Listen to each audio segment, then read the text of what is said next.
In a brunch downtown, we tasted some amazing appetizer with ooey gooey cheeseballs and avocado crema that totally won our hearts, and we wanted to share it with you. Stay tuned. And we start with the crema. We have 2 ripe avocados here. We can only hope. Well, that's always a gamble, so let's see. Cut it around to the stone like this, and then we twist it open. Well, it looks like we were lucky this time. And then the stone goes here. There we go. And we scoop that straight into our food processor. So it's pretty easy. Actually, this is a quick one, and you're gonna love it. We know we did. Yeah. And we're gonna recreate it just for you. And one more perfect avocado. We were lucky this time. Some Greek yogurt. I have half a kilo here, so I'm guessing we will start out with about half. Then we will see for consistency once we start mixing this up. That looks about right to me. And the juice of a couple of limes.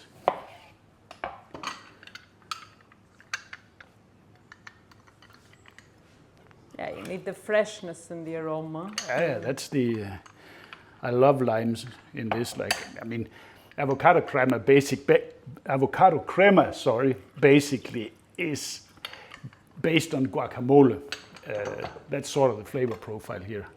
We are just not adding any chili or tomato. We're going for a fresh version here, and not spicy. Fresh and smooth. Well, that's what we had, and we want to recreate that. That's it. Guess that's enough. We might give it a bit more after when we taste it. And then a big handful of cilantro that we cannot miss, and pinch of salt, pinch of black pepper, freshly cracked. As you already know by now, I do it in a spice grinder because I don't want to stand there with a pepper mill. And we give this a blitz. I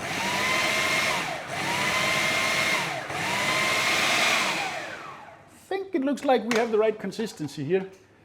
Let me give that a taste just to see that we hit the spot with the lime and the pepper and salt. Let's see.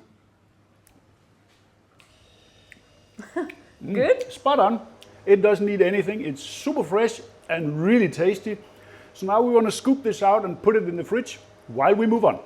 For our cheeses, we have chosen 2 different cheeses, one Gruyere and then one a little bit more spicy Greek cheese called kefalotyri, but to get a little bit more spicy thing in there. We're going to grate them up, I would say, on the big side of the box grater. Oh, we get some. That looks about right, the size to me, so we continue on that side. With all our cheeses grated here, ooh, that became a lot. Nice. And we scoop that into a bowl. And we continue with 2 eggs.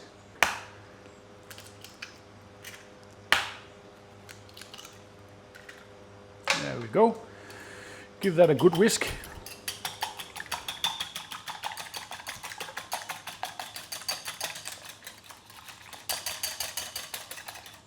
Just until everything is fully combined.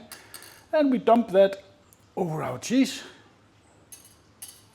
And then for our seasoning, we're not going to add any salt because the Greek cheese is quite salty. So we're going to add a nice pinch of pepper. Not too much, but we want to have a little bit of peppery heat in there. And then we're going to go in with some fresh peppermint. From our pot. From our own pot, yeah, true. Just get that assembled here in the middle and give that a fine chop. Run your knife through it a couple of times. Ooh, that has a nice aroma. And we go in with that. And then we carry on with our hands and make it into a nice combined mixture here before we add our flour. We need to add a little bit of flour in here, but I want to have it mixed first so we don't get any lumps of flour lying around.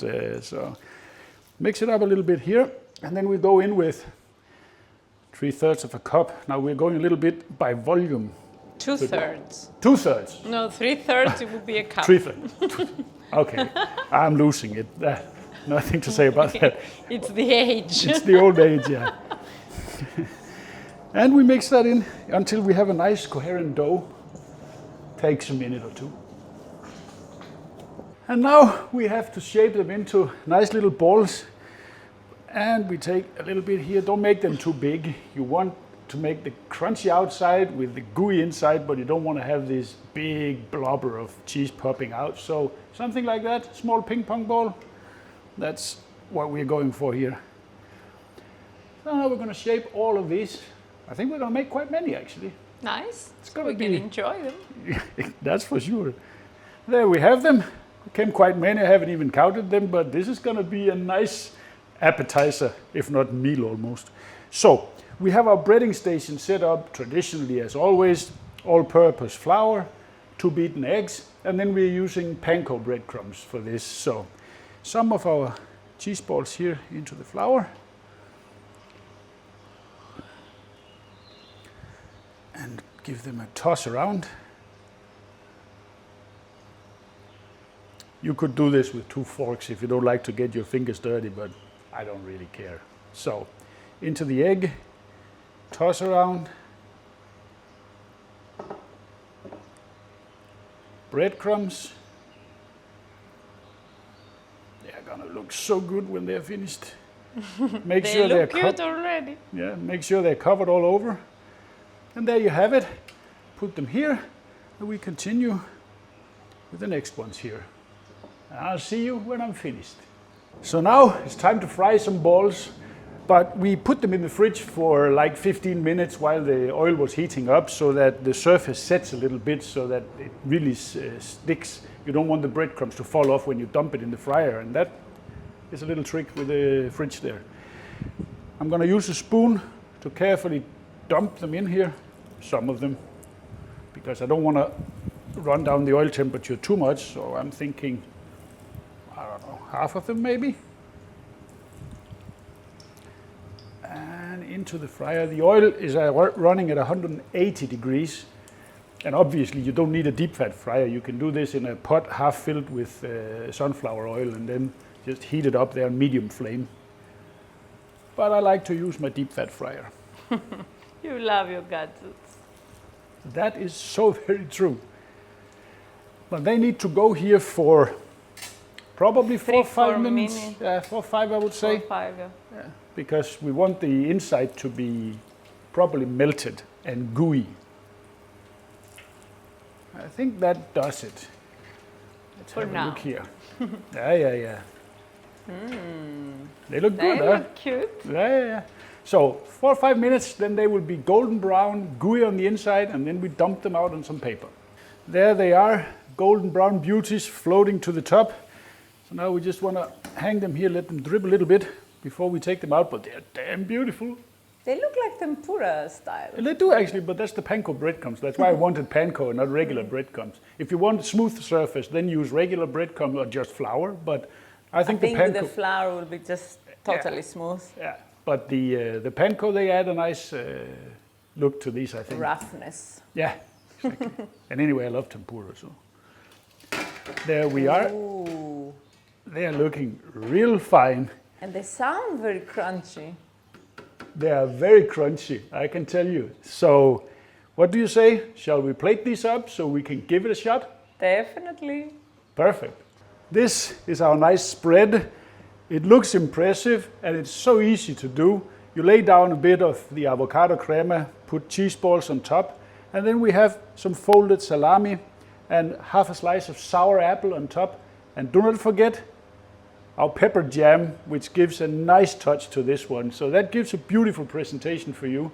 And now it's my time to taste these. So Everybody will be impressed at the dinner party with this nice appetizer. And it looks so good. And let's see how we did here. Definitely crunchy.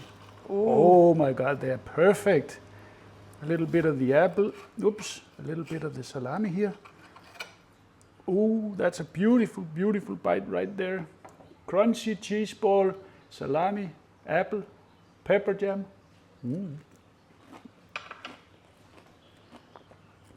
This is a perfect match. It goes so well together.